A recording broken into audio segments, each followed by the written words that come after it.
उनमें मादा देखते हैं आप ये करने का? भाई मादा है तभी तो कांग्रेस के लीडर हैं। कांग्रेस के लोगों को मादा दिखता है, मुझे दिखे ना दिखे इससे क्या लेना देना। पीएम मटेरियल दिखता है आपको राहुल? लोग कहते हैं कि 4 जून को जब रिजल्ट आया तब प्रशांत किशोर ने पानी पिया था या नहीं पिया? सीटों के नंबर में मेरी गलती है। मैंने 300 कहा, उनको आया 240। स्टैटिस्टिकली 3-4% वेरिएशन ऊपर नीचे हो तो गलती आप जस्टिफाई मान सकते हैं, लेकिन ये 10% से ज़्यादा का है तो गलती तो मेरी है। सरकार चल जाएगी ये 5 साल? कुछ टाइम पहले तक कहते थे कि अगले कुछ दशक बीजेपी के ही हैं। बिल्कुल अभी भी कह रहे हैं। तो मोदी जी के बारे में वैसे आप क्या सोचते हैं? कभी आपने उनके साथ काम किया 2010 में, इतना क्लोज, 14 में आपने उनके विनिंग आप हिस्टोरिक विन में आपका इतना बड़ा कंट्रीब्यूशन था। ठीक बात है। प्रशांत किशोर, देश का अगला प्रधानमंत्री कौन बनेगा? बिहार का अगला सीएम कौन बनेगा? तेजस्वी यादव सीएम मटेरियल है? नहीं है। क्या राहुल गांधी पीएम मटेरियल है? इतनी हार के बाद भी कॉन्फिडेंट बने रहना ये अपने आप में बड़ी बात है। नीतीश कुमार? आलू पोटैटो। राजीव मतलब अगर आप इंदिरा जी के जीवन को पढ़ेंगे, सो from Goongi Gudiya to become what she became, it required lot of grit and determination. लेकिन मनमोहन सिंह जी ने जो इस देश के लिए किया है as a prime minister, as a citizen, I would look up to it and I will take great pride कि he was my prime minister. Nitish Kumar की इतनी हिम्मत हो सकती है कि जिस आदमी को मोदी और अमित शाह उनके पार्टी में भेजें उस आदमी को निष्कासित कर दें। आप पर आरोप लगता है कि आपने अब से पहले जिस भी राजनीतिक दल में आप गए वहां पर पैसे लेकर उनको जिताने में मदद की। लोग कह रहे हैं कि आपके विरोधी के जो आपकी गाड़ी में पेट्रोल डल रहा है, पैसा ये बीजेपी से आ रहा है। अब आप राजनीति में आ गए, ट्रांसपेरेंसी तो आपको पूरी तरह से लानी पड़ेगी। बिल्कुल आपको बताना पड़ेगा कि आपकी फंडिंग कहां से हो रही है। जैसे कास्ट सेंसस, जातिगत जनगणना पर आपका स्टैंड क्या है? क्या सीबीआई ईडी का दुरुपयोग हुआ है विपक्षियों को टारगेट करने के लिए? आपने कांग्रेस में शामिल होकर कांग्रेस के संगठन में बदलाव लाने के लिए भी एक कोशिश की थी। उन्होंने भी आपसे एक प्रेजेंटेशन मांगी, काफ़ी बातचीत भी हुई थी, लेकिन वो मटेरियलाइज नहीं हो पाई। क्या वजह रही?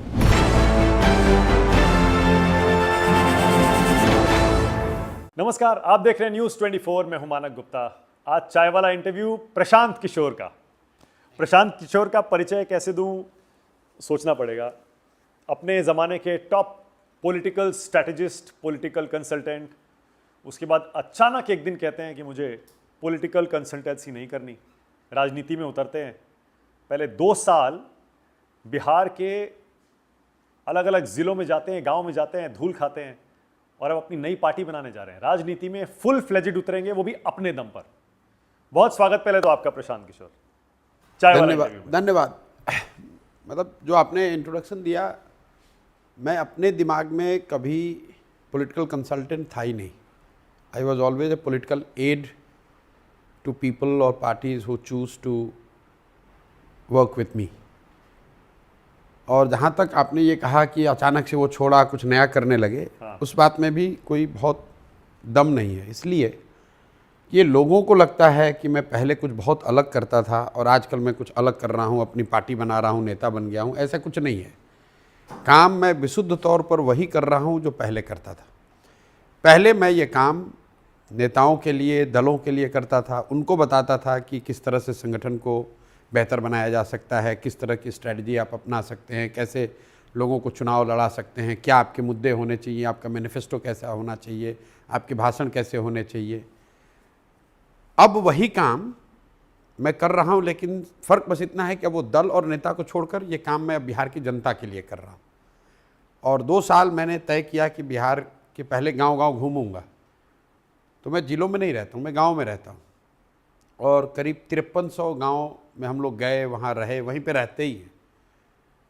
और अभी 1-1.5 साल और चलना पड़ेगा, क्योंकि अभी 60% 5300 गाँव। हाँ 5300। और मैं लोगों को अब बता रहा हूँ कि भाई तुम कैसे संगठित हो सकते हो, तुम अपना दल कैसे बना सकते हो। क्योंकि बिहार में एक बहुत बड़ा वर्ग है, डेटा बताता है कि 2/3 से ज़्यादा लोग चाहते हैं कि बिहार में एक नया विकल्प होना चाहिए।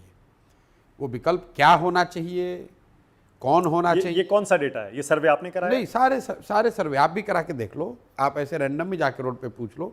हम अपना सर्वे बोलेंगे तो उसमें तो बायसनेस होगी।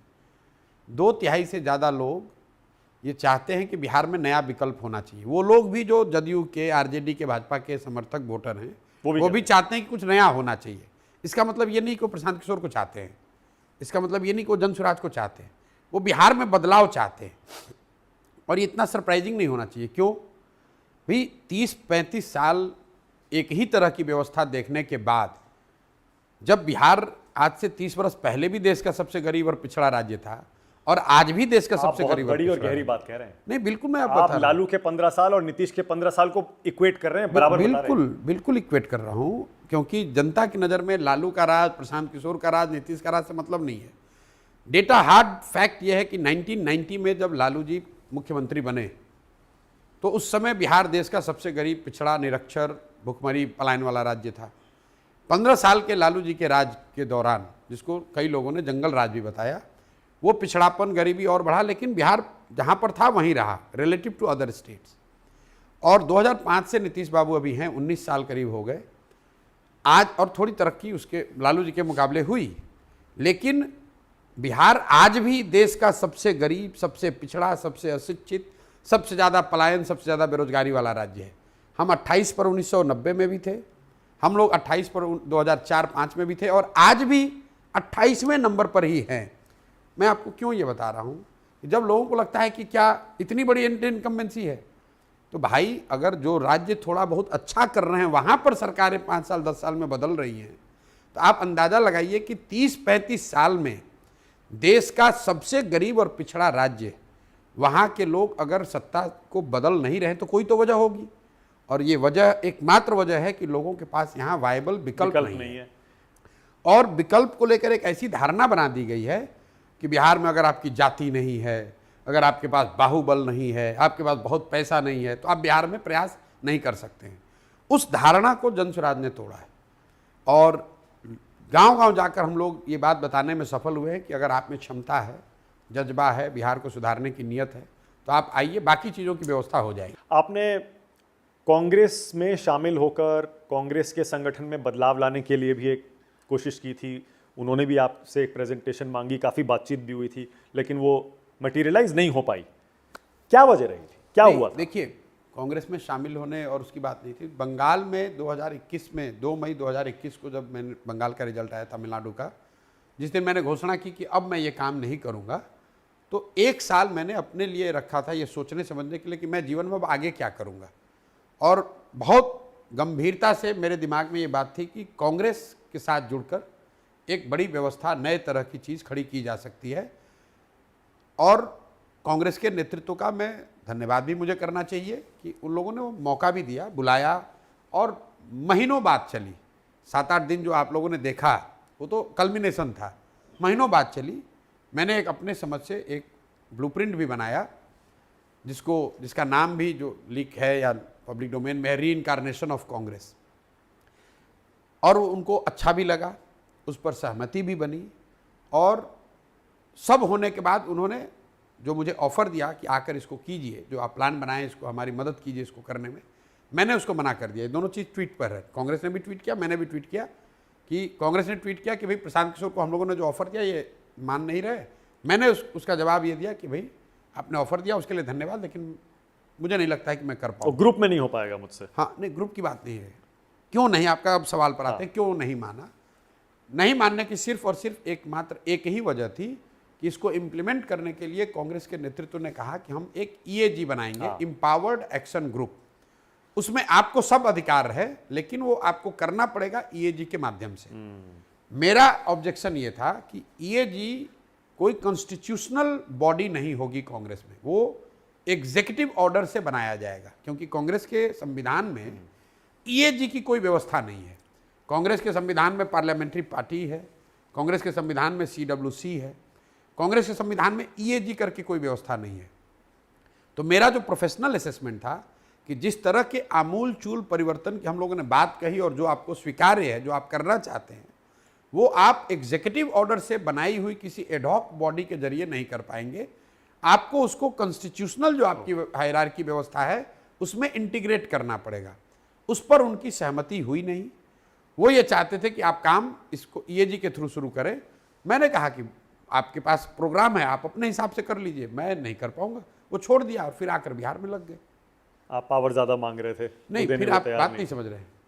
ये जी आप अब इस बात का अब आकलन आज आप कीजिए कि वो प्रोग्राम जो मैंने कांग्रेस को दिया हो तो उनके पास है, उन्होंने ईएजी भी बनाई।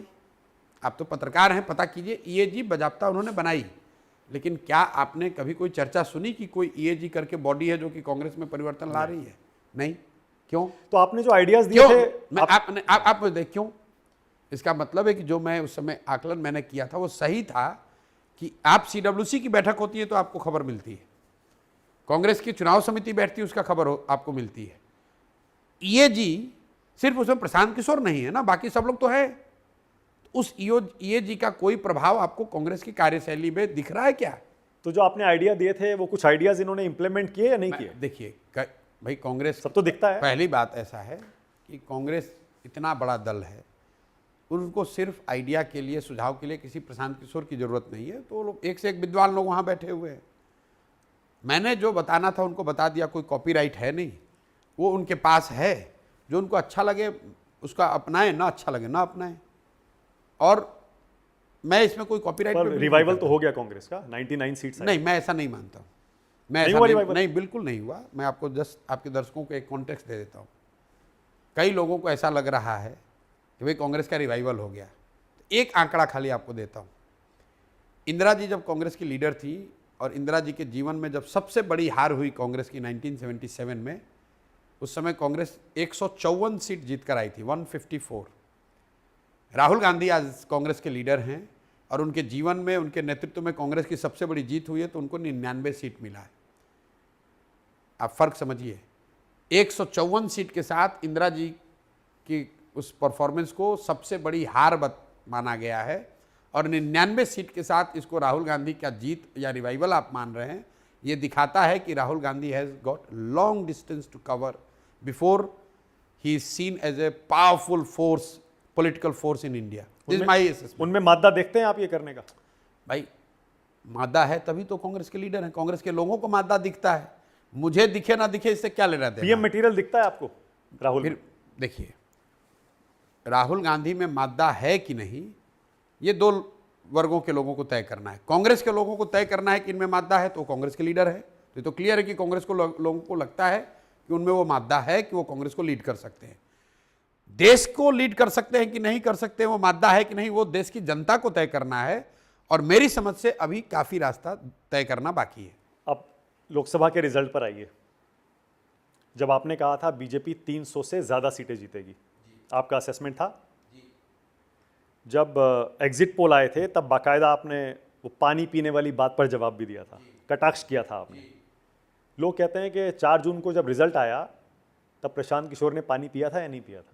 पानी रोज पी रहे हैं, अभी भी पी रहे हैं। आप इसको बात समझ लीजिए कि प्रशांत किशोर ने क्या कहा था और क्या हुआ। ये बात तो आपने बिल्कुल ठीक कही। आपने 300 कहा था, वो आया नहीं, बिल्कुल मेरी गलती है। चुनाव से पहले जो इंटरव्यू मैंने दिए हैं उसको आप जाकर ध्यान से देख लीजिए। मैंने उसमें 6 बातें कही। पहली बात मैंने कही कि मेरा आकलन है कि 300 के आसपास सीट आएगा, लेकिन अगर आप सबसे कंजर्वेटिव एस्टीमेट भी ले लीजिए, 230, 40, 50 भी ले लीजिए, तो भी सरकार एनडीए की ही बनेगी, मुख्य प्रधानमंत्री मोदी ही बनेंगे। ये तो ठीक यही हुआ। दूसरा मैंने ये कहा कि मोदी जी की पॉपुलैरिटी में, पर्सनल पॉपुलैरिटी के इंटेंसिटी में कमी आई है। जिस तरह का एक अंधभक्ति उनके लिए 2019 में दिखा था, वो अब नहीं दिख रहा है। ये भी बात सही साबित हुई। तीसरी बात मैंने कही कि बीजेपी का परफॉर्मेंस करीब करीब वही रहेगा जो पिछली चुनाव में था। वोट शेयर के मामले में बीजेपी को उतना ही वोट शेयर आया है, 0.7% कम, जितना उनको 2019 में आया था। चौथी बात मैंने कही कि मोदी जी तीसरे टर्म में पहले और दूसरे टर्म के मुकाबले वीक प्रधानमंत्री साबित होंगे, क्योंकि जमीन पर अनएम्प्लॉयमेंट, सामाजिक विषमता और फार्मर्स की रूरल डिस्ट्रेस एक बहुत बड़ा मुद्दा है। पांचवी बात मैंने कही कि चाहे जितनी सीट लेकर मोदी जी प्रधानमंत्री बने, उत्तर प्रदेश की राजनीतिक व्यवस्था आने वाले समय में बीजेपी के नेतृत्व के लिए एक बड़ी चुनौती बनेगी। ये बात भी ठीक आपको दिख रही है। सीटों के नंबर में मेरी गलती है। मैंने 300 कहा, उनको आया 240। स्टैटिस्टिकली 3-4% वेरिएशन ऊपर नीचे हो तो वो गलती आप जस्टिफाई मान सकते हैं, लेकिन ये 10% से ज़्यादा का है तो गलती तो मेरी है। लेकिन मैं कोई भगवान नहीं हूँ, ना होने का दावा करता हूँ। आज जो लोग बता रहे हैं कि इन्होंने बीजेपी को बढ़ाकर बताया, ये वही लोग हैं जिनको जब मैंने बंगाल में कहा कि भाजपा को 100 से कम सीट आएगी तो ये ताली बजा रहे थे, बता रहे थे कि प्रशांत किशोर ही इनका सेवियर था। तब मैंने कहा कि भाजपा को 100 से कम सीट आएगी, भाजपा को 5 भी आ सकता था, 15 भी, 50 भी, 90, 95 भी, आया 77। स्टैटिस्टिक्स की एक सीमा है। देखिए जितने पोलस्टर हैं, सही करें गलत करें, आप उस पर टीका टिप्पणी कर सकते हैं, लेकिन उसमें मोटिव अटैच करना मुझे लगता है कि ये ज़्यादा ठीक काम नहीं है कि हर आदमी बिका हुआ है, कोई स्टॉक मार्केट रिग करने के लिए कर रहा है। शायद उसमें कुछ लोग कर भी रहे होंगे, मैं जानता नहीं हूँ, लेकिन ये बाहर बैठ कर के कमेंट्री करना बहुत आसान है। जो आकलन किया गया, 6 बातें कही गई, उसमें 6 में 5 बात सही हुई। सीटों के आकलन में जरूर गलती हुई और उसको मानने में कोई दिक्कत नहीं है। क्यों हुआ भाई इसलिए हुआ बीजेपी की कि सीटें कम क्यों हुई है? नहीं, सीट कम हुई है वो बीजेपी के अपने आकलन का विषय आपका है। आकलन क्या है? मुझे लगता है कि जो 500-700 बातें मैंने बताई, उसके साथ साथ सीटों का आकलन हम लोग का 300 का इसलिए था कि इन सब के बावजूद जनता फिर जाके एक मौका इनको और दे देगी। लेकिन बीजेपी की शायद अपनी एरोगेंस रही हो, उनका ओवर कॉन्फिडेंस रहा हो, उनकी मिसमैनेजमेंट ग्राउंड पर रही है, वो तो उनके आकलन का विषय है। मुझे मतलब वो इतना बड़ा दल है, वो अपना आकलन कर रहे होंगे, मैं कौन हूँ आकलन करने वाला। लेकिन मैं आपको सिर्फ इतना ही बता रहा हूँ कि जो आकलन किया गया है वो आकलन सही, जो कहा था वही हुआ। सीटों का जो आंकड़ा था वो वोट परसेंटेज भी वही आया जो कहा था। सीटों के आकलन में गलती हुई, और गलती हुई तो मान लिया सरकार चल जाएगी ये 5 साल? नहीं, इसको लेकर मैंने कहा है कि सरकार के चलने और न चलने कितना लंबा चलेगी, इसको अगर आपको जानना है, समझना है, तो इतना ही कह सकते हैं कि अगले 2.5 साल में जो 8 मुख्य राज्यों में चुनाव होने हैं, अभी हरियाणा से शुरू हो रहा है, हरियाणा, JNK, हरियाणा, महाराष्ट्र, दिल्ली, झारखंड, दिल्ली 5, फिर बिहार 6, फिर बंगाल, तमिलनाडु, असम 9। इन 9 राज्यों के चुनाव परिणाम ये तय करेंगे कि इस सरकार की लाइफ कितनी है, लॉन्जिविटी कितनी है, इनका प्रभाव कितना है। इसमें से ज़्यादातर चुनाव अगर भाजपा हार जाए तो स्वाभाविक है कि उनको टर्बुलेंस होगी। अगर ज़्यादातर चुनाव वो जीत जाए तो लोग ये 2240 को एबरेशन मान लेंगे और फिर भाजपा वही पर आप कुछ टाइम पहले तक कहते थे कि अगले कुछ दशक बीजेपी के ही हैं। बिल्कुल, अभी भी कह रहा हूँ। अभी भी कह रहे हैं? बिल्कुल कह रहा हूँ, तो आप उस बात ध्यान से सुने नहीं।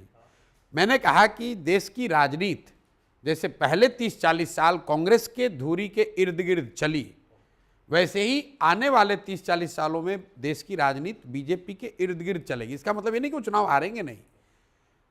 मतलब अभी क्या है, आप बीजेपी जीत रही है, बीजेपी को हराना चाहते हैं, बीजेपी के पक्ष में है, बीजेपी के विरोध में है।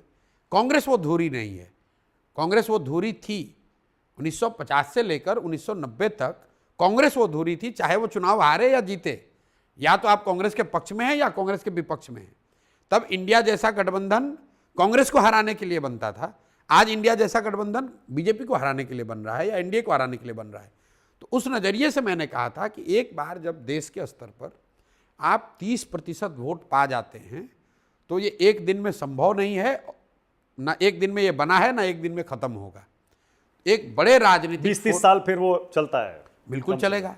30% मतलब 130 करोड़ के देश में अगर आपको दल को, आपके फॉर्मेशन को 30% से ज़्यादा वोट मिल जाए, मतलब करीब 25-30 करोड़ लोगों ने आपके साथ खड़ा होना स्वीकार कर लिया, तो वो एक दिन में 25-30 करोड़ लोग आपके साथ आए नहीं हैं, और एक दिन में वो 25-30 करोड़ लोग आपको छोड़ेंगे भी नहीं।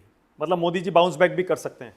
नहीं, बाउंस बैक तो कोई भी कर सकता है। मैंने बीजेपी के इर्द गिर्द राजनीति, मैं ये अलग सवाल पूछ रहा हूँ, क्या मोदी जी बाउंस बैक कर सकते हैं इस सेटबैक से? ये तो डिपेंड करता है कि उसको वो, मैंने आपको कहा कि अगर राज्यों में लगा जो 8-9 राज्यों के चुनाव हैं, इसमें अगर मेजॉरिटी राज्य भाजपा जीत जाए तो उसको लोग बाउंस बैक मान लेंगे। लोग भूल जाएंगे कि 240 मतलब 280 नहीं आया, 240 आया।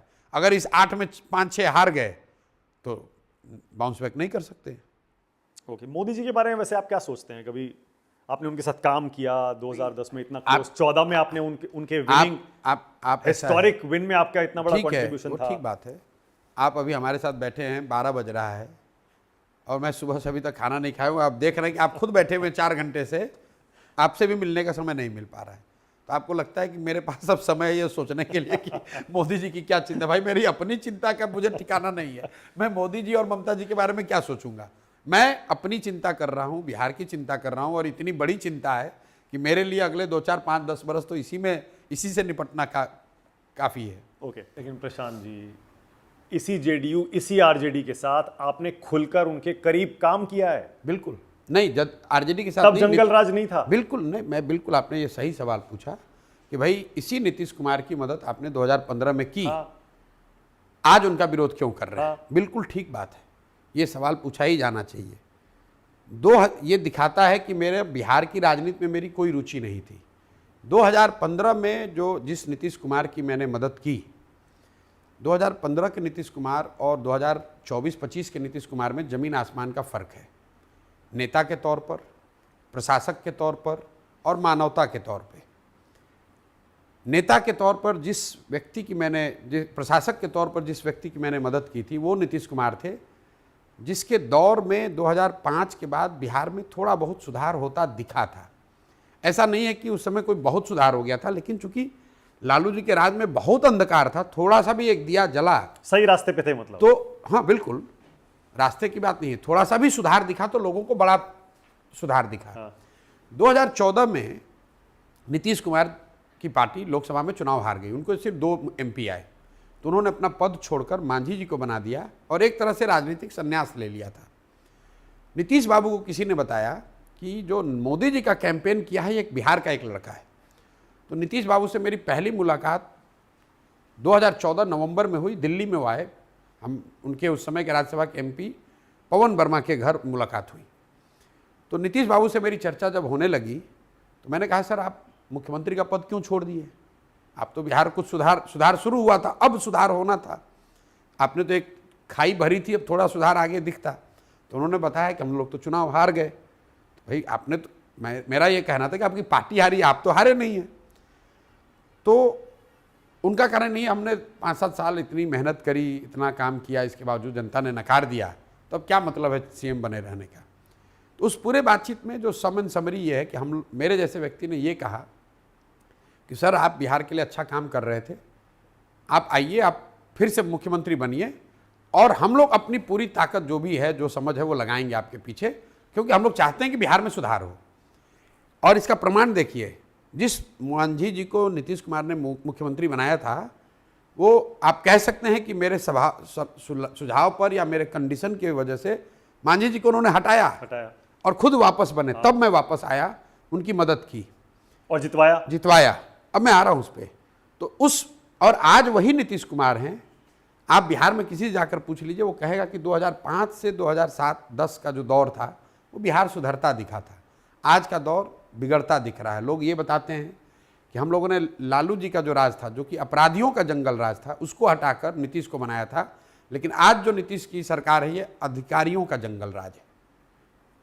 वहां पहले अपराधियों का जंगल राज था, आज के नीतीश कुमार के दौर में, एक मिनट, अधिकारियों का जंगल राज है। दूसरी 2 बात और मैंने आपको बताई, नेता के तौर पर नीतीश कुमार आज वो नहीं है जो 2014-15 में थे। 2014-15 में नीतीश कुमार चुनाव नहीं हारे थे, उनकी पार्टी हारी थी, लेकिन नीतीश कुमार ने पद छोड़ दिया था राजनीतिक मर्यादा की वजह से। जिस नीतीश कुमार की मदद की थी, वो नीतीश कुमार हैं जो रेल मंत्री थे वाजपेयी जी के गवर्नमेंट में। उन्होंने पद से इस्तीफा दे दिया था क्योंकि एक रेल की दुर्घटना हुई थी। आज नीतीश कुमार चुनाव हार गए हैं। कहां हारे? मैं बता रहा हूं मेरे भाई, कहां हारे, मैं बता रहा हूं कहां हारे। 243 के विधानसभा में अगर आप 42 विधायक जीते हैं तो चुनाव हार गए। विधानसभा की बात कर रहे हैं जी, चुनाव हार गए हैं। उसके बावजूद जिस दिन रिजल्ट आया, मेरे से 2 बार बात की फोन से, मैं कलकत्ता में था, मैं कह रहा हूं मत बनो, अब 42 विधायक आया, जनता ने नकार दिया, क्यों बन रहे हैं? 6 बजे तक कह रहे नहीं बनूंगा, 6 बजे के बाद भाजपा के साथ बन गए, फिर 1.5 वर्ष के बाद फिर जाके लालटेन के साथ बन गए। उस नीतीश कुमार का विरोध कर रहे हैं जिसने अब राजनीतिक मर्यादा को किनारे रख दिया है, कुर्सी पर बने रहने को अपना प्राथमिकता बना लिया है। तो उनको मैंडेट मिला है। तीसरी बात, उस बात को पहले पूरी कर लेंगे, फिर लोकसभा पे आएंगे। तीसरी बात, मैंने उनका विरोध क्यों शुरू किया? जो रेल दुर्घटना हुई थी पश्चिम बंगाल गैसल में, उसमें कोई 250 लोगों की मृत्यु हुई थी। नीतीश बाबू ने इस्तीफा देते समय उस समय कहा, वाजपेयी जी ने इस्तीफा पहली बार में अस्वीकार कर दिया था। पत्रकारों के माध्यम से आप पता कर लीजिएगा, नीतीश बाबू ने कहा कि 200 से ज़्यादा लोगों की मृत्यु हो गई, मैं कैसे रह सकता हूँ रेल मंत्री। वही नीतीश कुमार कोरोना के दौरान बिहार, पूरे देश में त्रासदी हुई, लेकिन जितनी तकलीफ बिहार के लोगों को हुई, पूरे देश ने देखा, लाखों बिहार के बच्चे रोड पर मारे मारे फिर रहे थे। नीतीश कुमार 1 महीने तक अपने बंगले से बाहर नहीं निकले। तो जिस नीतीश कुमार की मदद की थी वो अच्छा प्रशासक था, एक बेहतर नेता था और उसमें मानवता बची हुई थी। जिस नीतीश कुमार का आज मैं विरोध कर रहा हूं, वो प्रशासक के तौर पर पूरी तरीके से फेल हो गया है। नेता के तौर पर उसकी प्राथमिकता सिर्फ इतनी है कि वो कुर्सी पर बना रहे, और मानवता तो उन्होंने घोल के पी लिया है। और अंतिम बात, लोकतंत्र में आपको 5 साल में चुनाव क्यों होता है? 5 साल में चुनाव इसलिए होता है कि जिस दल, नेता, विचारधारा से भी आपका अलाइनमेंट है, जिसको भी आप अच्छा मानते हैं, आप उसके साथ जुड़िए, उसको वोट दीजिए। लेकिन वो वोट, वो भरोसा 5 वर्ष के लिए है, जीवन भर की बंधुआ मजदूरी नहीं है। ऐसा नहीं है कि एक बार नीतीश जी को, मोदी जी को वोट दे दिया तो अब जीवन भर उन्हीं को देते रहे। अगर ऐसी बात होती तो फिर चुनाव की जरूरत क्या है? आपने 14 में नीतीश को वोट दे दिया, आप जीवन भर उन्हीं को रहने दीजिए। इसलिए उनका विरोध कर रहे हैं। 24 में भी तो दिया, लोकसभा में देख लीजिए कितनी 30 सीटें जीती हैं मिलके। नहीं, जदयू को 12 सीट मिली है। 12 मिली ना। हाँ, तो क्या हो गया उससे बिहार की स्थिति पे क्या फर्क पड़ गया भाई? नहीं, आप कह रहे थे ना कि वो नीतीश अलग थे, ये नीतीश बिल्कुल अलग है। जनता ने उनको मैंडेट दिया है। कोई नहीं NDA को मैंडेट दिया है, दिया कहाँ मैंडेट दिया है? अगर 12 MP को आप मैंडेट मानते हैं, तब तो नीतीश कुमार को पिछली बार 39 MP थे। तो उस हिसाब से तो 39 से घट के 12 पर आ गए। NDA 39 से घट के 30 पे आ गए। विधानसभा को, बिहार को रूल करने का जो मैंडेट है, नीतीश कुमार 117 MLA थे, घट के फिर वो 75 हुआ, फिर वो अभी 42 है। ये आपको, हमको लगता है बाहर से बैठ के कि इनकी पॉपुलैरिटी कम नहीं हो रही है। 117 विधायक से घटकर आज 42 विधायक पर हैं, और आप कह रहे हैं कि जनता का मैंडेट है। 243 के लोग विधानसभा में 42 विधायकों वाले दल को आप जनता का मैंडेट मानेंगे क्या? नहीं, बिल्कुल नहीं। बस बात खत्म हो गई। नहीं, उस पर तो बहुत लंबी चौड़ी बहस सालों से चल रही है। आप 42 पे बने हुए हैं, तो इसका मतलब है कि आप जनता के मत का आप अपमान कर रहे हैं।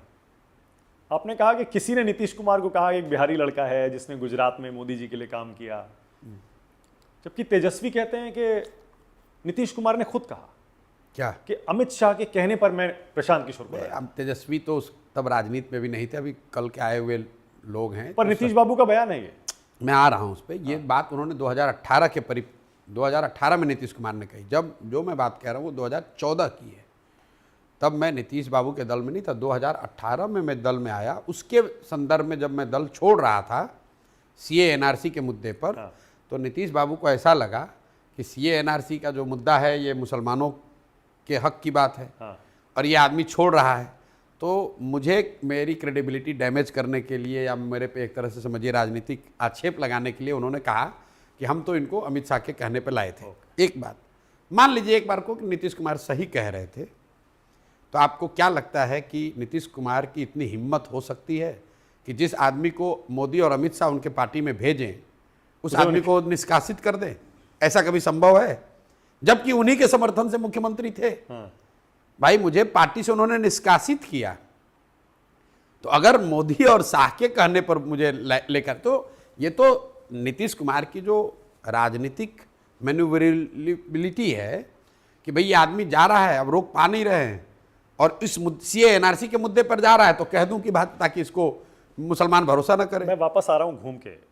अभी भी लोग ये सोच रहे हैं, पूछ रहे हैं, प्रशांत किशोर इतना बढ़िया काम कर रहे थे, जिस पार्टी में जाते थे मदद करने के लिए उसको जिताते थे, अचानक क्या हुआ? क्या मन भर गया उससे? नहीं, अचानक वाली, क्योंकि देखिए, आप पर आरोप ये लगता है, मैं उसको सवाल को और एक्सपैंड कर देता हूं। आरोप ये लगता है कि आपका पर्सनल एम्बिशन इतना बढ़ गया, आपने ये सोचा कि दूसरों को जिताता हूं, मैं खुद ही अपने लिए क्यों ना ये सारा का सारा ले लूं। जैसे आपने JDU में आपने पहले बात आप समझिए कि मैंने कभी कहा नहीं कि मैं किसी को जिताता हूं। आप मेरे जितने भी इंटरव्यू हुए आप उसको देख लीजिए। मैं हमेशा कहता रहा हूं कि we have been highly overrated. देखिए, चुनाव नेता जीतता है, उसके कार्यकर्ताओं का प्रयास जिताता है, लोगों का समर्थन जिताता है।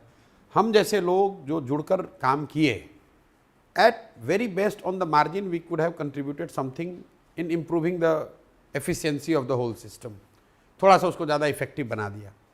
खैर, जो भी अच्छा है खराब है। आपने कहा कि आपकी महत्वाकांक्षा इतनी बढ़ गई, तो पहली बात कि मैं किसी का झोला ढोने के लिए तो पैदा हुआ नहीं हूँ। अगर कोई निपढ़ अनपढ़ व्यक्ति नेता होने की सोच सकता है, तो अगर मैं सोच रहा हूं कि मैं नेता, अगर मैं सोच भी रहा हूं तो उसमें गुनाह तो कुछ कर नहीं रहा हूं। अगर देश का चोर, बदमाश, ठेकेदार, माफिया नेता बन सकता है तो प्रशांत किशोर को भी बनने में कोई रोक नहीं है। अगर यहाँ का डॉक्टर, वकील, आईएएस अफसर नेता, पत्रकार नेता बन सकता है, एक्टर नेता बन सकता है, तो प्रशांत किशोर क्यों नहीं बन सकते? तो उसमें कोई बुराई तो नहीं है, कोई अनकॉन्स्टिट्यूशनल काम नहीं है, कोई गलत काम नहीं है। मैं यहाँ आने के बाद अगर मेरी महत्वाकांक्षा होती पद पाने की, तो 2015 में, अभी तो मैं जीतूंगा हारूंगा क्या होगा भविष्य के गर्त में, 2015 में तो मैं बिहार जीत गया था, और जो पूरी सरकार बनी थी वो तो सिर्फ लालू जी, नीतीश कुमार और प्रशांत किशोर, यही तीन लोग मिलकर वो पूरा कैंपेन किए थे। यही तीन लोगों ने मिलकर सरकार बनाया, उसका एजेंडा तय किया, 7 निश्चय बनाया, बिहार विकास मिशन बनाई, कौन मंत्री बनेगा सब हम लोगों ने तय किया। अगर मुझे सरकार में आने का लालच होता तो मैं उस समय ही आ जाता। कौन रोक रहा था मुझे? कौन रहा था?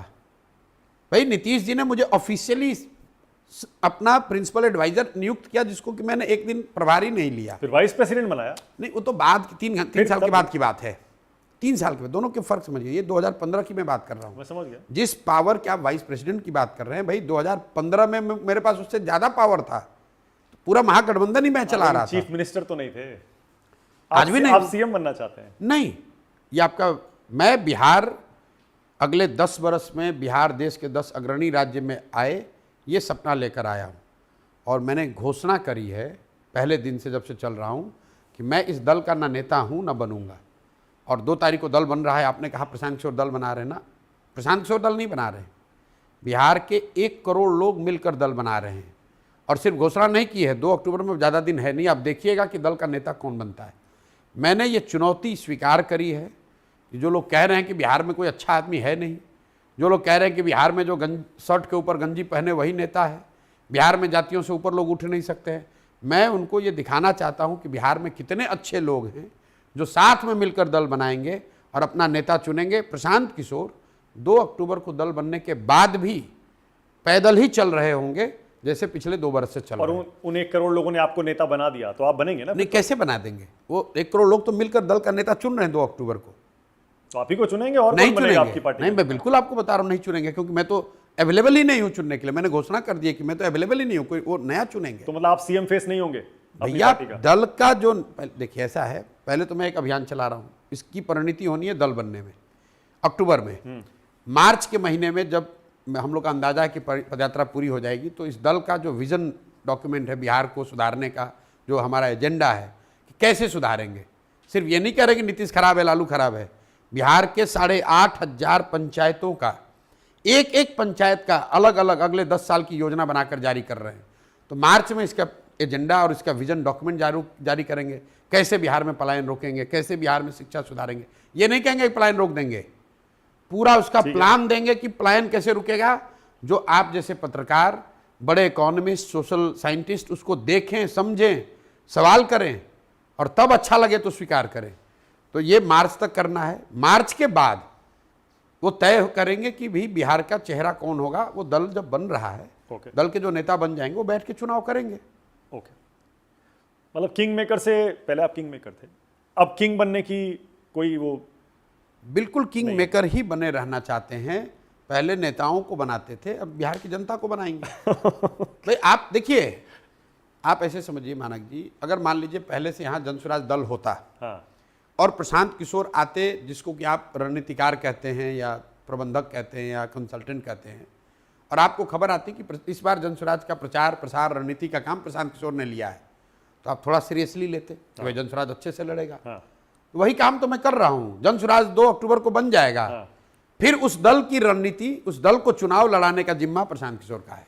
बिहार की राजनीति में जो प्रमुख जातियां हैं, प्रमुख जातियां, और बिहार में आपको पता है जातिगत राजनीति कितनी इंपॉर्टेंट होती है। जनरल है, ओबीसी है, एससी एसटी है, ईबीसी है और फिर मुस्लिम है।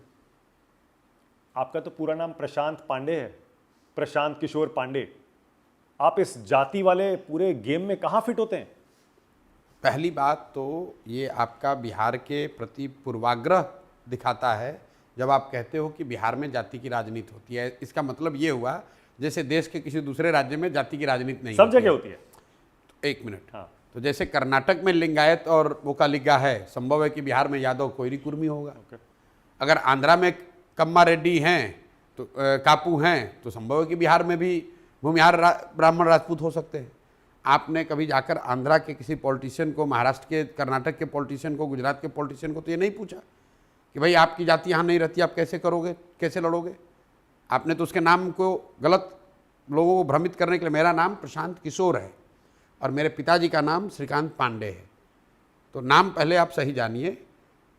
मैं पांडे मेरा सरनेम है, मैं किसी एक जाति विशेष को बिलोंग करता हूँ, ये कोई ना शर्म की बात है ना बहुत गौरव की बात है। मैं प्रशांत किशोर हूँ और लोग मुझे मेरे काम से जानते हैं। मैं किसी मुख्यमंत्री प्रधानमंत्री का लड़का नहीं हूँ, बिहार के एकदम साधारण परिवार का लड़का हूँ, एक डॉक्टर का लड़का हूँ और यही बिहार के ज़मीन से उठकर, गांव के सरकारी विद्यालय से पढ़कर मैंने जो कुछ भी हासिल किया है, अपनी पहचान बनाई है और उस पहचान की बदौलत लोग मेरे साथ आ रहे हैं। एक अकेला आदमी प्रशांत किशोर पैदल चल रहा है और यहाँ से लेकर दिल्ली तक जितने बड़े बड़े दल जिसको आप बता रहे हैं, ऐसी हलचल मची हुई है, ऐसा जलजला फैला हुआ है, उनको लग नहीं रहा है कि होगा क्या।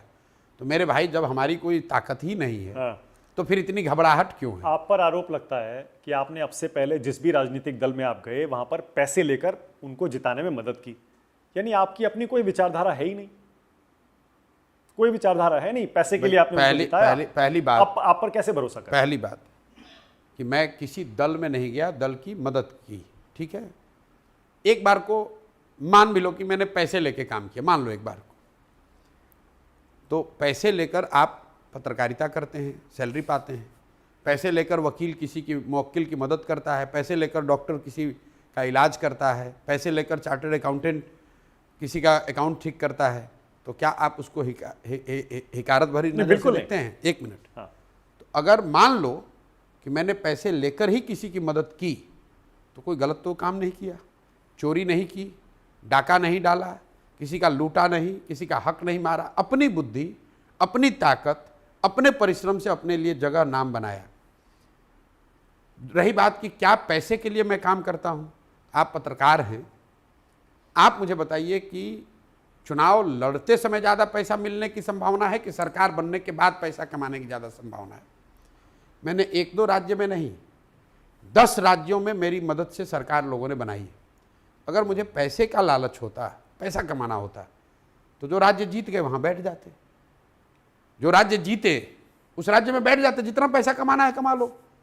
मैं आंध्रा जीता तो मैं वहाँ छोड़कर बंगाल में क्यों लड़ाई करने जाऊँगा भाई? मैं तो आंध्रा में पैसे कमाऊँगा ना।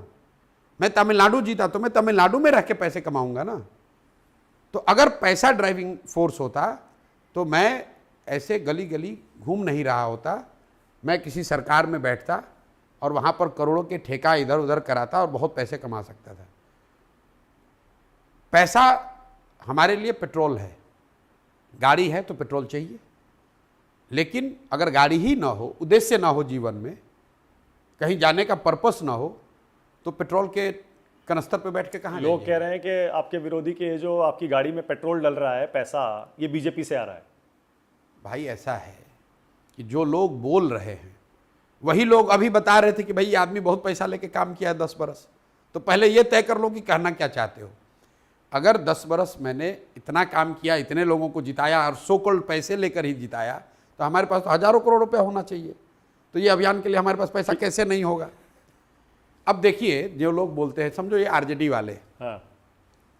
इनसे आज तक किसी पत्रकार ने, किसी ने नहीं पूछा कि ये बताओ भाई, तुम्हारा आरजेडी जो दल है, जदयू दल है, ये कैसे चलता है, इसके लिए पैसे कहाँ से आते हैं? क्योंकि बिहार से बाहर तो तुम्हारा कुछ है नहीं।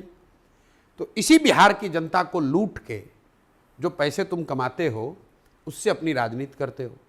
और प्रशांत किशोर की मदद से आज कम से कम 6, 7, 8 राज्यों में वो लोग सरकार चला रहे हैं जिनके वहाँ पहुँचने में हमने कंधा लगाया है। तो हमको थोड़ा बहुत ये अभियान चलाने के लिए पैसे नहीं मिलेंगे? पैसा सरस्वती से आ रहा है, बुद्धि से आ रहा है, और डंके की चोट पर कह रहे हैं कि गरीब से गरीब आदमी भी चुनाव लड़ना चाहता है, पैसे की चिंता मत करो। प्रशांत किशोर अपनी बुद्धि गिरवी रखेगा, अपने को बेचेगा, लेकिन तुमको पैसे के लिए नहीं हारने देगा। जनसुराज पैसे के लिए नहीं हारने देगा। गरीब से गरीब आदमी को भी जनसुराज से खर्चा देकर लड़ाएंगे। अब आप राजनीति में आ गए, ट्रांसपेरेंसी तो आपको पूरी तरह से लानी पड़ेगी। बिल्कुल, आपको बताना पड़ेगा कि आपकी फंडिंग कहां से हो रही है, बिल्कुल। पैसे 100 कहां से आ दफे बताया, ये आपके पूछने का इंतजार थोड़ी ना कर रहे हैं। 100 दफे बताया कि पैसा उन लोगों से मिल रहा है जिन लोगों को पिछले 10 वर्षों में हमने मदद की, या उन जिन लोगों को मदद की उनके मददगार पैसे दे रहे हैं। मान लीजिए कि आपने टीएमसी को मदद की बंगाल में जिताने में, संभव है कि टीएमसी को जो लोग पैसा देते हैं उनमें से कुछ लोग पैसा दे रहे हैं। ओके। मैंने जगनमोहन रेड्डी की कभी मदद की, तो आंध्र प्रदेश में जो सैकड़ों लोग हैं जो जगनमोहन रेड्डी की मदद कर रहे हैं, उन्होंने मेरा काम कॉर्पोरेट फंडिंग, कॉर्पोरेट भी हो सकते हैं, Personal भी हो सकता है। नहीं पॉलिटिशियंस हैं, ओके, दल पैसे दे सकते हैं, और इनसे मैं पैसा मांग रहा हूं, इनसे मैं हाथ फैला रहा हूं कि भाई मैंने मदद की है आप लोगों की, आप मेरी मदद कीजिए, क्योंकि मेरे राज्य में मुझे उन लोगों से चुनाव लड़ना है जो शराब माफिया के पैसे से चुनाव लड़ते हैं, मुझे उन लोगों से चुनाव लड़ना है जो बालू माफिया से पैसे उगाते हैं, क्योंकि बिहार में कोई उद्योग तो है नहीं। ओके, बिहार में कोई उद्योग तो है नहीं, बिहार में कोई बड़ा इंडस्ट्रीज तो है नहीं। इन दलों के पास पैसे आते कहाँ से हैं? अफसरों के ट्रांसफर पोस्टिंग से, सरकारी योजनाओं में घोटाला करके, बालू शराब भूमि माफिया से। उस पैसे से जो लोग राजनीति कर रहे हैं उनकी हिम्मत है कि वो हमसे पूछेंगे कि हमारा पैसा कहाँ से आ रहा है। और मैं आपको कैमरे बता रहा हूँ, इस अभियान का पैसा एक एक रुपया, और मैं आपको दावा भी कर रहा हूँ और आपको चैलेंज भी दे रहा हूँ, आप पूरे बिहार घूम लीजिए, कोई आदमी कह दे कि 1 रुपया भी प्रशांत किशोर कैश में उसको मिला हो, जनसुराज ने उसको कैश में दिया हो, तो बिल्कुल मेरी गर्दन पकड़िए। मैं पैसा चेक में लेता हूँ और चेक में ही दे रहा हूँ, लेकिन ये अभियान के लिए है। जब 2 अक्टूबर को ये दल बनेगा तो इसी व्यवस्था के तहत हम लोग इतना बड़ा एक प्रयास शुरू कर रहे हैं डिसेंट्रलाइज क्राउड फंडिंग का, जहां हम लोग का लक्ष्य है कि कम से कम 2 करोड़ बिहार के लोग 100-100 रुपया एक स्वस्थ और क्लीन राजनीति के लिए दें। और अगर 13 करोड़ की आबादी में 2 करोड़ लोग 100-100 रुपया भी देंगे तो जनसुराज के पास पहले दिन 200 करोड़ रुपया होगा। और आप में से कुछ कहेगा ये तो मिलेगा नहीं मिलेगा, मैं आपको कह रहा हूँ आप 2 अक्टूबर के बाद मेरे पास आइएगा। मैं वो आपको दिखाऊंगा कि कौन ये 2 करोड़ लोग हैं जो 100-100 रुपया दे रहे हैं। आप अकाउंट दिल्ली में बैठ के ही देखिएगा कि जनसुराज के अकाउंट में वो पैसा आया कि नहीं आया। ये जो आरोप लगता है कि बीजेपी से पैसा आ रहा है, ये इसलिए भी लगता है क्योंकि आपके ज्यादातर आरोप आरजेडी पर होते हैं या फिर थोड़े बहुत जेडीयू पर होते हैं, बीजेपी पर आप कम हमला करते हैं। नहीं, ऐसा है कि बिहार को 35 साल से चलाया किसने है? लालू नीतीश। तो स्वाभाविक तौर पर जो बातें होंगी उनसे रिलेटेड होंगी, लेकिन जितनी बातें मैंने भाजपा के खिलाफ मैंने कही है यहाँ पर, आप उसको सुन नहीं रहे हो। मैं बार बार ये कह रहा हूँ, मुझसे ये भी सवाल पूछा गया है कि बिहार को बर्बाद करने के लिए सबसे बड़ा दोषी कौन है। मैंने कहा है कि लालू नीतीश से भी ज़्यादा दोषी कांग्रेस और भाजपा है। इसलिए हैं, केंद्र में थे, नहीं केंद्र में है तो ऐसा नहीं, इसलिए कि लालू जी, लोग ये जानते नहीं हैं, ध्यान नहीं देते हैं, लालू जी को बिहार की जनता ने पूर्ण बहुमत सिर्फ एक ही बार दिया है। बाकी सारे समय लालू जी कांग्रेस की बैसाखी लेकर राज करते रहे। और ऐसा तो है नहीं कांग्रेस को पता नहीं कि लालू जी क्या कर रहे थे बिहार में, लेकिन चंद सांसदों के लालच में कांग्रेस ने बिहार की जनता और उनका भविष्य लालू के हाथ में बेचा। वही काम भाजपा कर रही है। नीतीश बाबू अपने दम पर चुनाव नहीं जीते हैं, पिछले 19 वर्ष में बीजेपी के दम पर ये बिहार में जो ये इन्होंने परेशानी खड़ी कर रखी है वो बीजेपी की वजह से कर रही है। बीजेपी क्यों कर रही है? क्योंकि बीजेपी को केंद्र में 10, 12, 15 सांसद चाहिए। तो इसलिए मैं तो सीधा सामने से कह रहा हूं कि जितना बड़ा दोषी लालू नीतीश है, उससे ज़्यादा बड़ा दोषी तो भाजपा और कांग्रेस है। और दूसरी बात समझिए, मैं गांव-गांव जाके मैंने बोला है, आप मेरे वक्तव्यों को सुनिए, कि जितने लोग, मैं सभा में कहता हूं कि आप में से जितने लोग मोदी जी के भक्त हैं, वोटर हैं, मैं आपको खुली चुनौती दे रहा हूं कि पिछले 10 वर्ष में मोदी जी ने अगर बिहार के विकास के लिए काम किया नहीं किया उसको छोड़ दीजिए, पैसा दिया नहीं दिया उसको भी छोड़ दीजिए, बिहार के विकास के लिए 10 वर्ष में अगर एक बैठक किया है, एक बैठक जहां ये खबर आई हो कि आज मोदी जी ने बिहार के विकास के लिए बैठक की, तो आप हमको उसका प्रमाण या न्यूज़ कटिंग दिखा दीजिए। मैं जनसुराज वापस लेकर मोदी जी का, भाजपा का झंडा ले लूंगा। मैं तो ये गांव-गांव में चुनौती दे रहा हूं, लेकिन आप सुनना नहीं चाहते हो। और ये लालू नीतीश, जो लालू जी का जो राजनीति है, वो सिर्फ एक ही चीज पर टिका हुआ है, भाजपा का डर दिखाओ, और वोट ले लो, और ये जो नीतीश कुमार है इसका ये कि लालू का डर दिखाओ वोट ले लो। तो जो ये आरोप प्रत्यारोप है, आरजेडी वाले बता रहे हैं मैं भाजपा का एजेंट हूं, जदयू वाले बता रहे हैं मैं कांग्रेस का एजेंट हूं। भैया तुमको जो मुफ्तखोरी की आदत लगी हुई है, जहां सिर्फ और सिर्फ भाजपा के डर से लालू और लालू के डर से भाजपा को जो वोट मिलता है, वो चीज़ खत्म होने जा रही है। क्योंकि बिहार में जैसे ही विकल्प मिलेगा लोग ये मुफ्तखोरी बंद कर देंगे। और ये छटपटाहट है आपकी जो ये नई पॉलिटिकल इनिंग्स है जो आप पार्टी लॉन्च करने जा रहे हैं। मेरी पॉलिटिकल इनिंग नई पुरानी कुछ नहीं है। आपकी जो पार्टी जो आप बनाने नहीं, मेरी जो मैंने आपको पहले कहा, जो काम मैं पहले कर रहा था वही काम कर रहा हूं। सिर्फ फर्क इतना है कि मैं दल बने बनाए दल की मदद नहीं कर रहा हूं, एक दल नया बनवा कर मदद कर रहा हूं। नया दल बना रहे हैं, उसके बारे में सोचते ही अरविंद केजरीवाल की आम आदमी पार्टी की याद आती है। अन्ना हजारे से निकल के जब वो पार्टी आई थी, नया विकल्प, और देखिए क्या जबरदस्त परफॉर्मेंस किया। 2 राज्यों में सरकार बन गई, पूरे देश में इतने राज्यों में उनका पैर पसारे। आप जैसे सीनियर पत्रकार का इस तरह की तुलना मतलब करना मुझे थोड़ा सही नहीं लग रहा है। आपने खुद शब्दों में कहा कि अन्ना हजारे के आंदोलन से पार्टी निकली और आम आदमी पार्टी के तौर पर उसका जो भी ट्रैक रिकॉर्ड अच्छा खराब हो। तो भाई मैंने तो कोई आंदोलन किया ही नहीं है। जनसुराज आंदोलन से नहीं निकल रही है। प्रशांत किशोर का आंदोलनों में कोई यकीन ही नहीं है। मानव सभ्यता के इतिहास को अगर आप पढ़ेंगे, बिहार में नहीं, देश में नहीं, पूरी दुनिया में, तो फ्रेंच रेवोल्यूशन को अगर आप अपवाद के तौर पर हटा दें तो आज तक किसी भी आंदोलन से मानव सभ्यता के विकास में कोई बहुत बड़ी कोई का योगदान नहीं रहा है। ऐसा इसलिए कि जो आंदोलन है वो तेज हथियार के जैसा है। उससे आप बड़े से बड़े सत्ता को, लोगों को सत्ता से हटा सकते हैं, सल्तनत को पलट सकते हैं, उससे नए समाज का सृजन नहीं कर सकते।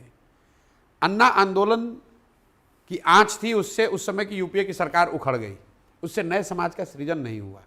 इसीलिए जनसुराज आंदोलन नहीं है। 2 बरस में हमने कोई चक्का जाम, कोई धरना, कोई प्रदर्शन, कोई वाद विवाद, कोई टायर फूकना, किसी को घेरना, किसी को गाली देना हमने किया ही नहीं है। इनफैक्ट 2 बरस में हमने ये भी नहीं कहा है कि वोट आपको किसको देना है। 2 बरस से सिर्फ और सिर्फ हम लोग एक ही बात कह रहे हैं कि आपको मंदिर चाहिए था, आपने मंदिर के लिए वोट किया। आपको 5 किलो अनाज चाहिए था, आपने अनाज के लिए वोट किया। आपको जाति चाहिए थी, जाति के लिए वोट किया। आपको वंचितों को, गरीबों को, पिछड़ों को आवाज़ चाहिए था, आपने आवाज़ के लिए वोट किया। आपने सड़क, बिजली, पानी के लिए वोट किया। एक ही चीज़ है जिसके लिए आज तक आपने वोट नहीं किया, वो है आप अपने बच्चों के पढ़ाई और रोजगार के लिए वोट नहीं किए। तो एक बार आप अपने बच्चों के पढ़ाई और रोजगार के लिए वोट कर दो। वोट जिसको देना है दो। आप मेरे हर वक्तव्य को देख लीजिए, क्योंकि मैं भाषण अपने बदलता नहीं हूँ। करीब करीब 5,000 गाँव में एक ही बात कही है मैंने कि आपने मोदी जी को वोट दिया अगर 5 किलो अनाज के लिए, तो अनाज तो मिल रहा है। मंदिर के लिए वोट दिए तो मंदिर तो बना है। सिलेंडर के लिए वोट दिए, सिलेंडर बटा है बिहार में भी। आपने गुजरात के विकास की कहानी सुनकर वोट दिया तो गुजरात में तो विकास हो रहा है, बिहार के बच्चे जाकर गुजरात में नौकरी मजदूरी कर रहे हैं। आपने मोदी जी को फैक्ट्री रोजगार के लिए वोट नहीं दिया। आपने लालू जी को वोट दिया कि लालू जी कहते हैं हमने गरीब को, वंचित को आवाज दिया, तो ठीक बात है, उसके लिए लालू जी का सम्मान है। जिस दिन बिहार की जनता ने लालू जी को आवाज के लिए, सम्मान के लिए वोट दिया, तो वो सम्मान और आवाज यहां पर गरीब और पिछड़ों को मिला। लेकिन उसी लालू जी ने जिन वर्गों को आवाज और सम्मान दिया, उनके बच्चों के लिए पढ़ाई की व्यवस्था नहीं की, उन लोगों को जमीन नहीं दिया, उनको रोजी रोजगार पूंजी नहीं दिया। नहीं, आप नहीं समझे।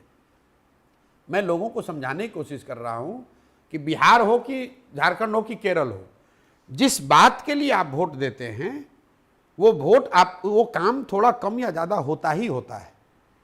परेशानी है कि आप और हम ये सोचते हैं कि वोट किसको दें। जरूरी यह है कि वोट जिस किसी को भी दे, किस बात के लिए दे। तो मैं बिहार में ये कह रहा हूं, मतलब आम आदमी पार्टी और केजरीवाल से आप तुलना नहीं चाहते? नहीं, तुलना नहीं चाहते, क्योंकि इसलिए नहीं कि मेरा कोई उनसे झगड़ा है। लोगों ने उनको बहुत वोट दिया ना, मैं तो इसलिए आपकी तुलना में उनसे इसलिए कर रहा था। एक नया विकल्प आम आदमी पार्टी और लोगों ने हाथों हाथ लिया उसको। नया विकल्प आना अलग बात है। तो उस तरह से तो नियम के भी कभी नया विकल्प बन के आया होगा, टीएमसी भी कभी नया विकल्प बन के आया होगा, किसी जमाने में भाजपा भी नई विकल्प बनकर आई होगी। उस हिसाब से तो आप किसी से तुलना कर सकते हैं। जो जन सुराज में हम लोग कर रहे हैं, ये आंदोलन नहीं है, ये एक अभियान है समाज को जगाने, समझाने का। और उस अभियान से निकली हुई जो व्यवस्था, जो दल बनेगा, उनको तय करना है कि आगे इसको कैसे चलाना है। आपने एक एमएलसी आपका समर्थित जीता था, तब आपने कहा था अभी तो मैंने एक ही बुलेट दागी है, ऐसी 10 बुलेट दागेंगे तो पता नहीं चलेगा क्या ऊपर से गया और नीचे से क्या खिसक गया। नहीं, एमएलसी के लिए नहीं कहा था, ये तो लोगों को, जब मैं पदयात्रा कर रहा हूँ हाँ, तो लोग बताते हैं भैया पदयात्रा होता है तो बहुत ज़्यादा, तो एकदम घर घर जन स्वराज की बात हो जाती है। हाँ। लेकिन पदयात्रा के बाद इसको कैसे मोमेंटम को बना के रखा जाए, कार्यकर्ताओं अच्छा, का, ओके। राजनीतिक लोगों का जनरली सवाल होता है। 10 बुलेट चलाएंगे। मैं अभी आ रहा हूँ उस पर। तो मैं ये बोलचाल की भाषा में समझाता हूँ कि पदयात्रा तर्कस का एक तीर है, उसको बुलेट कह लीजिए, तीर कह लीजिए। ऐसा नहीं है कि ये पहला और अंतिम तीर है, ऐसे 10 तीर और चलाए जाएंगे और बुलेट दागे जाएंगे, क्योंकि इस पूरे पहले बुलेट से एक ही चीज होगा, जन स्वराज दल बन जाएगा। लेकिन दल बनने के बाद उसको चलाया भी जाएगा, उसका अभियान भी चलेगा, उसके प्रत्याशी भी आएंगे, उसको लड़ाया भी जाएगा, तो सारे बुलेट दागे जाएंगे, तो फिर पता नहीं चलेगा कि कौन हारा, कौन कहाँ गया। ओके, लेकिन आरजेडी तो कहती है कि आप 243 सीट पे लड़ेंगे, सब जगह आपकी जमानत जब्त होने वाली। भाई आप, सारी सीट पे। ठीक बात है। अब आरजेडी के लोग कितना राजनीति जानते समझते हैं वो आपको बेहतर पता है। अगर आपको स्वयं चुनाव लड़ना हो तो आप आरजेडी के आकलन पर भरोसा करेंगे कि प्रशांत किशोर के आकलन पर भरोसा करेंगे? देश में जिस किसी को भी चुनाव लड़ना हो और उसके पास विकल्प हो कि भाई तुम्हारा चुनाव का व्यवस्था प्रशांत किशोर करेंगे वर्सेस तुम्हारे चुनाव का आकलन व्यवस्था आरजेडी करेगी, तेजस्वी करेंगे, किस पर भरोसा करोगे आप? पर फर्क है ना। मैं कह रहा हूं भरोसा किस पे करोगे ये बता आप दो। खुद मैदान में हैं, आप मैं किसी नहीं दूसरे हूं, के लिए मैं कहेंगे बिल्कुल तो नहीं, हम आपकी बात मानेंगे। मैं बिल्कुल, हाँ ठीक बात है, किसी दूसरे के लिए आप करेंगे। खुद मैदान में हैं। मैं बिल्कुल नहीं मैदान में, अब यही बात इतनी देर समझा रहा हूं। इस बार भी मैं दूसरे के लिए ही कर रहा हूं, यही तो आप नहीं समझ पा रहे हैं। और यही बात तो आरजेडी को कभी जीवन में समझ में आएगी नहीं।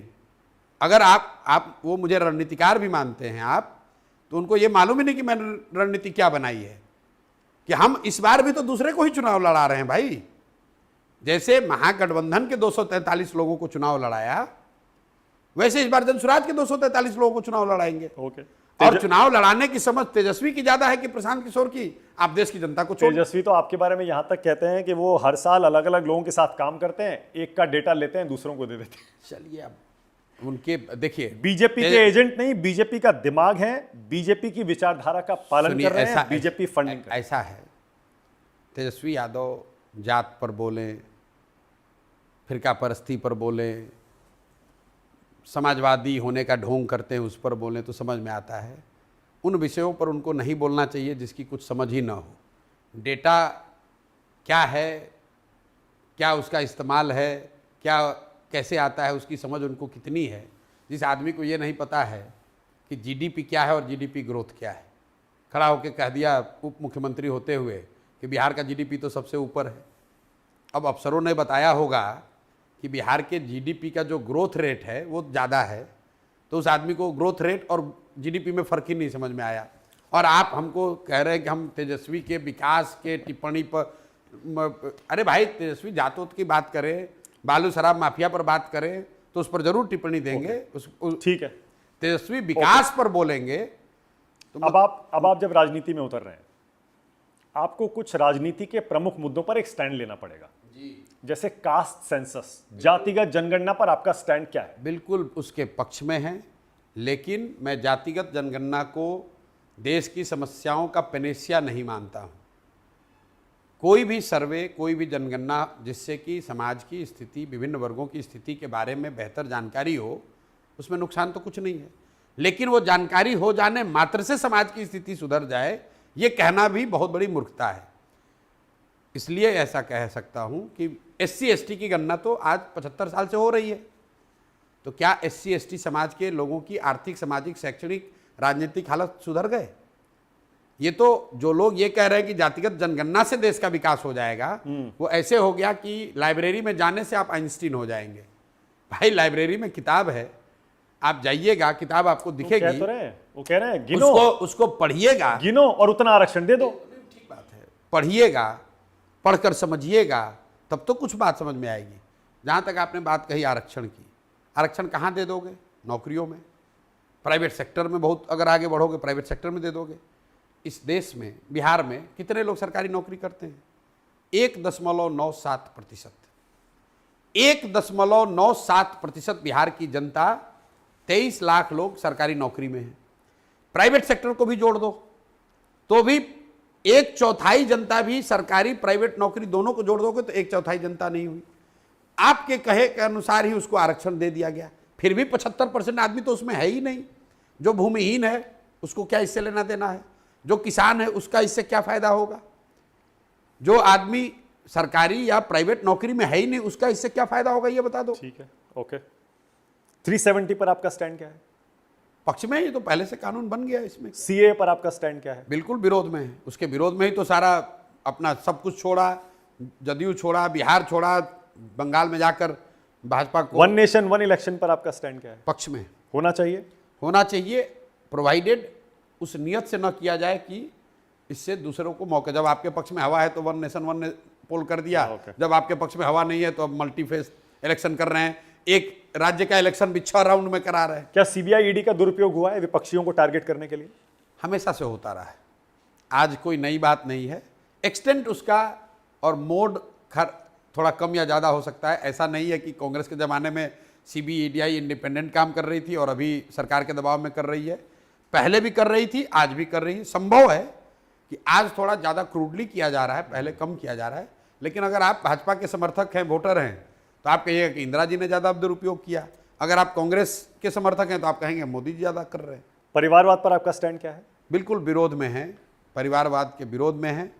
ये बहुत बड़ा राजनीति का दीमक है और लोकतंत्र की बात करने वाले लोग जो परिवारवाद के समर्थन में कुछ बोल रहे हैं, उनसे बड़ा कोई दो मुँही बात हो नहीं सकती है। आप इसको ऐसे समझिए, अगर गावस्कर का लड़का ही क्रिकेट खेलेगा तो हमने सचिन तेंदुलकर को कहाँ देखा होता है? अगर तेंदुलकर का लड़का ही क्रिकेट खेलेगा तो विराट कोहली और रोहित शर्मा कहाँ से आएंगे?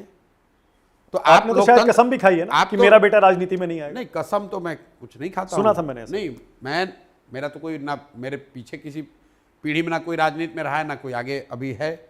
मेरा एक ही बेटा है, अभी 8th 9th क्लास में पढ़ता है, तो कहाँ से राजनीति में आ जाएगा? आपने पूछा परिवारवाद का, मैं बिल्कुल उसके विरोध में हूँ। ओके। क्या देश का मुस्लिम खतरे में है? उसको लगता है। आपको क्या लगता है? नहीं, उसको लगता है तो जब इतने बड़े समाज को अगर लगता है कि उस पर कुछ खतरा है तो निश्चित तौर पर कोई वजह है, बिना आग के धुआं तो होगा नहीं। क्या देश का लोकतंत्र खतरे में है? नहीं, मैं ये पहले भी कहता रहा हूँ, लोकतंत्र बहुत मजबूत है। और जो लोग भी ऐसा समझते हैं कि कोई एक व्यक्ति, कोई एक दल आकर इतना मजबूत हो जाएगा कि पूरे देश को अपने हिसाब से चलाएगा, मैं पिछले 5 वर्षों से कह रहा हूँ कि नहीं, ये संभव नहीं है।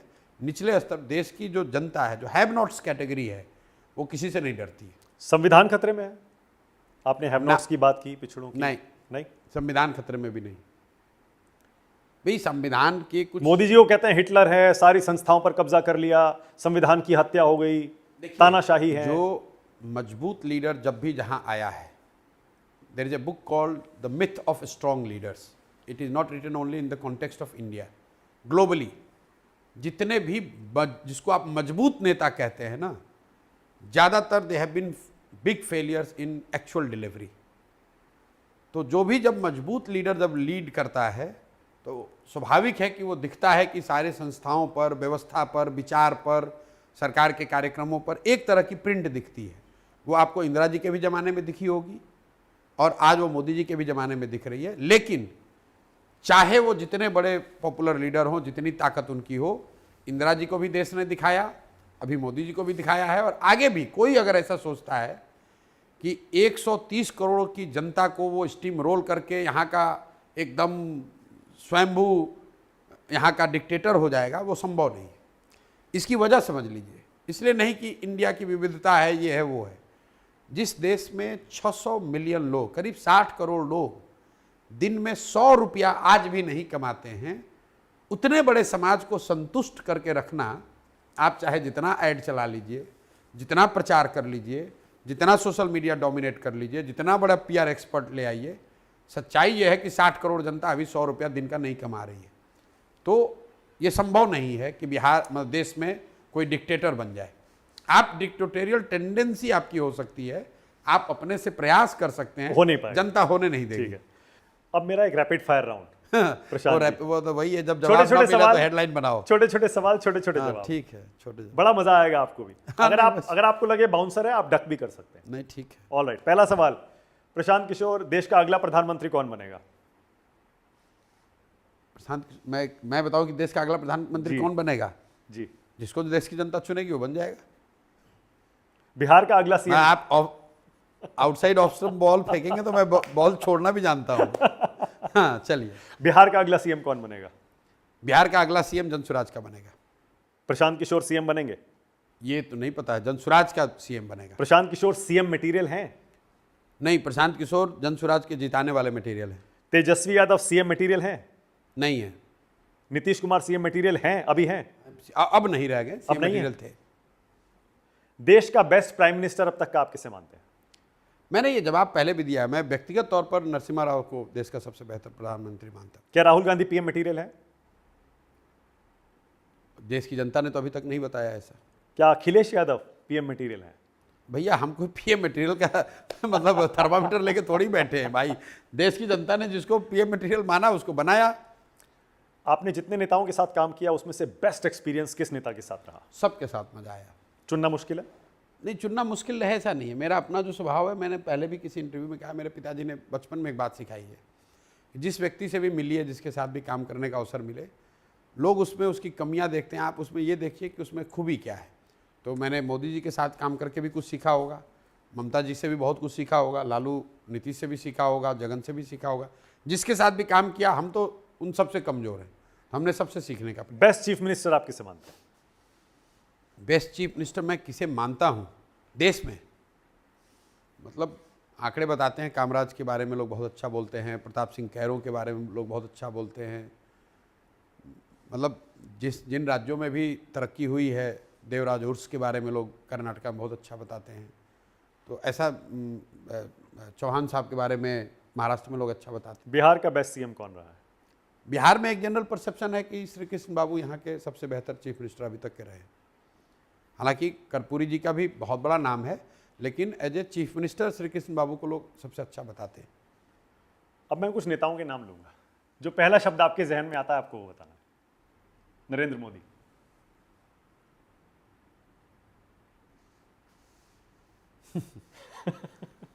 Good listener. Good listener, okay. Amit Shah.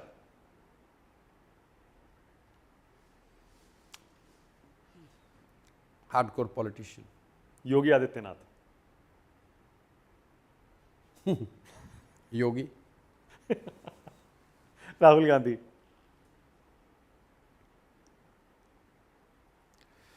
ओह, मेरा एक शब्द क्या बताऊं, क्या नाम होता है, कॉन्फिडेंट।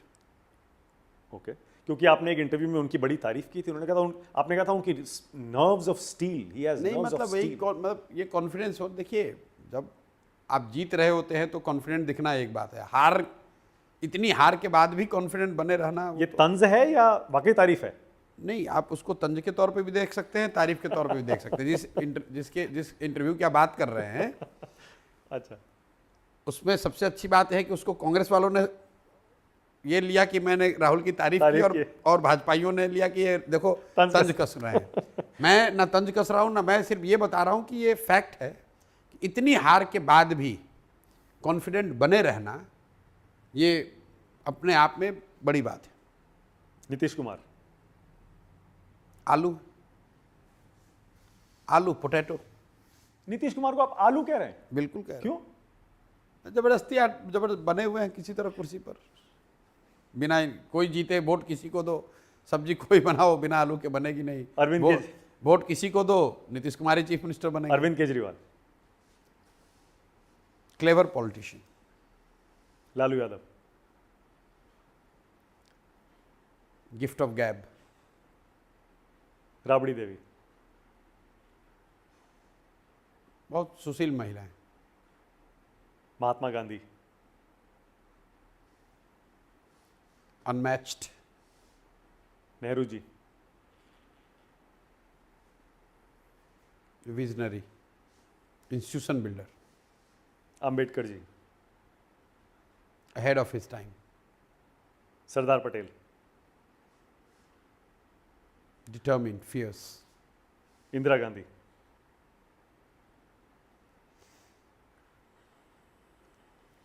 इंदिरा गांधी के लिए एक शब्द बोलना तो भैया, आयरन लेडी बोलते हैं बहुत लोग।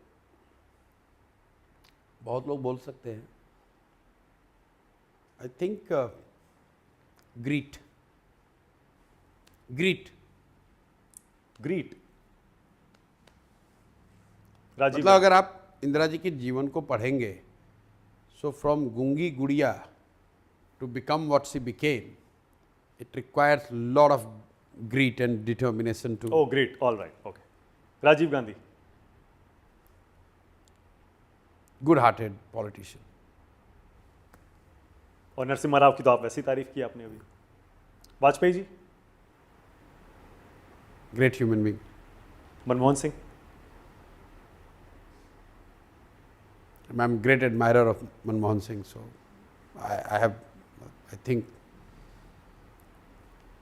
super gentleman. यूपीए 2 में तो नहीं, बीजेपी देखिए, दिखाती है घोटालों की सरकार, उस वजह से चली गई सरकार उनकी। देखिए नरसिम्हा राव जी की भी सरकार के 2 साल घोटाले वो अलग बात है, लेकिन मनमोहन सिंह जी ने जो इस देश के लिए किया है as a prime minister, as a citizen, I would look up to it and I will take great pride कि he was my prime minister. और तुलना करनी हो आखिरी पिछले 4 प्रधानमंत्रियों की, चुनना पड़े उसमें से बेस्ट, मोदी जी, मनमोहन सिंह, वाजपेयी जी और Narasimha Rao. I will choose Narasimha Rao. But just imagine when Narasimha Rao became the Prime Minister, what situation country was facing. The country was burning under Mandal and Kamandal. Economically, we were almost broke. Yeah. He was running a minority government, coming out almost from his retirement.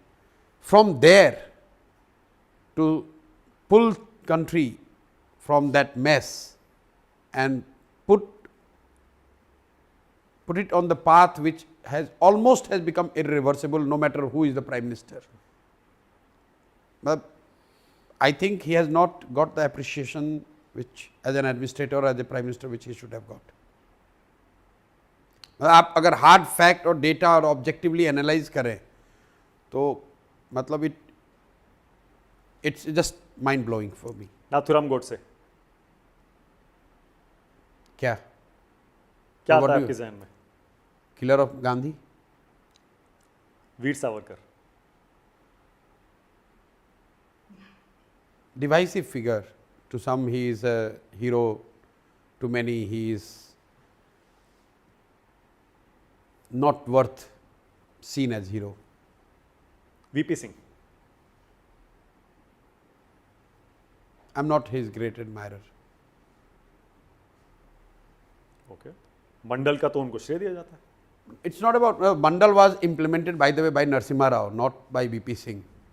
VP Singh definitely used it more as a political tool, but Mandal implementation was done during Narasimha Rao's time. VP Singh did not implement Mandal.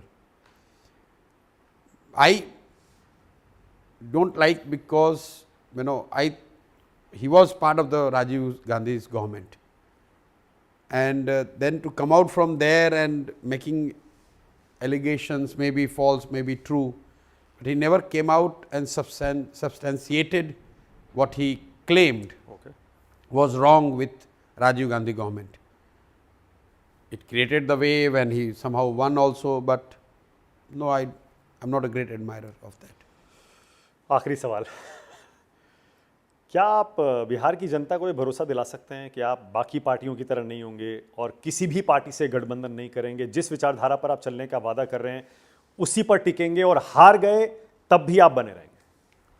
देखिए, इस तरह का जो लोग सवाल करते हैं कि आप धोखा तो नहीं देंगे, तो मैं उस पर हंसता भी हूँ कि भाई अगर मुझे तुझे धोखा देना है तो मैं कहूँगा क्या कि मैं तुझे धोखा दूंगा। लेकिन चूंकि अब आपने सवाल पूछा है तो बिल्कुल आप ये समझ के चलिए कि मैं अपना जीवन 10 साल के बकेट्स में जीता हूँ।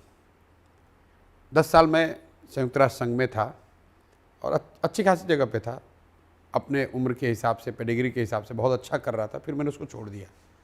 10 साल में जो काम कर रहा था उसके बाद 2011 से 21 तक, जिसको आप लोग रणनीतिकार, कंसल्टेंट जो भी बताते हैं, उसमें तब उसको छोड़ा जब उस विधा में टॉप पर थे। और अब मैंने अगला 10 साल अपना निकाला है, तय किया है कि इसको बिहार को सुधारने के लिए बिहार को अगले 10 साल में टॉप 10 राज्य में पहुंचाना है। उसके लिए जो कुछ भी करना पड़ेगा करेंगे।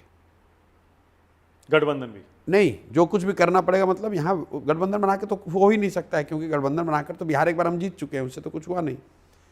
जो कुछ भी करना पड़ेगा मतलब एक नई व्यवस्था खड़ी करेंगे, चाहे उसमें 2 बरस लगे, 5 बरस लगे, 6 बरस लगे, बिल्कुल जन स्वराज की व्यवस्था खड़ी करके यहाँ पर बिहार में व्यवस्था का परिवर्तन हो। एक ऐसा भी दिन आए जब बिहार के बच्चों को बाहर न जाना पड़े, दूसरे राज्य के लोग यहाँ आए रोजी रोजगार करने। उस सपने को लेकर ही अगला 10 साल जीना चाहते हैं। बहुत बढ़िया, मुझे बहुत मजा आया आपके साथ ये इंटरव्यू करने में प्रशांत किशोर, और शुभकामनाएं आपके साथ। धन्यवाद। क्योंकि जब भी कोई इस तरह की नई शुरुआत करता है, मुझे लगता है कि सबको उसका साथ देना चाहिए। हमेशा विकल्प लोकतंत्र में लोगों के सामने 1 नहीं, 2 नहीं, 10 नहीं, 20 नहीं, जितने ज्यादा हो सके उतने होने चाहिए। More the merrier. Thank you so much. Thank you. Thank you. Thank you.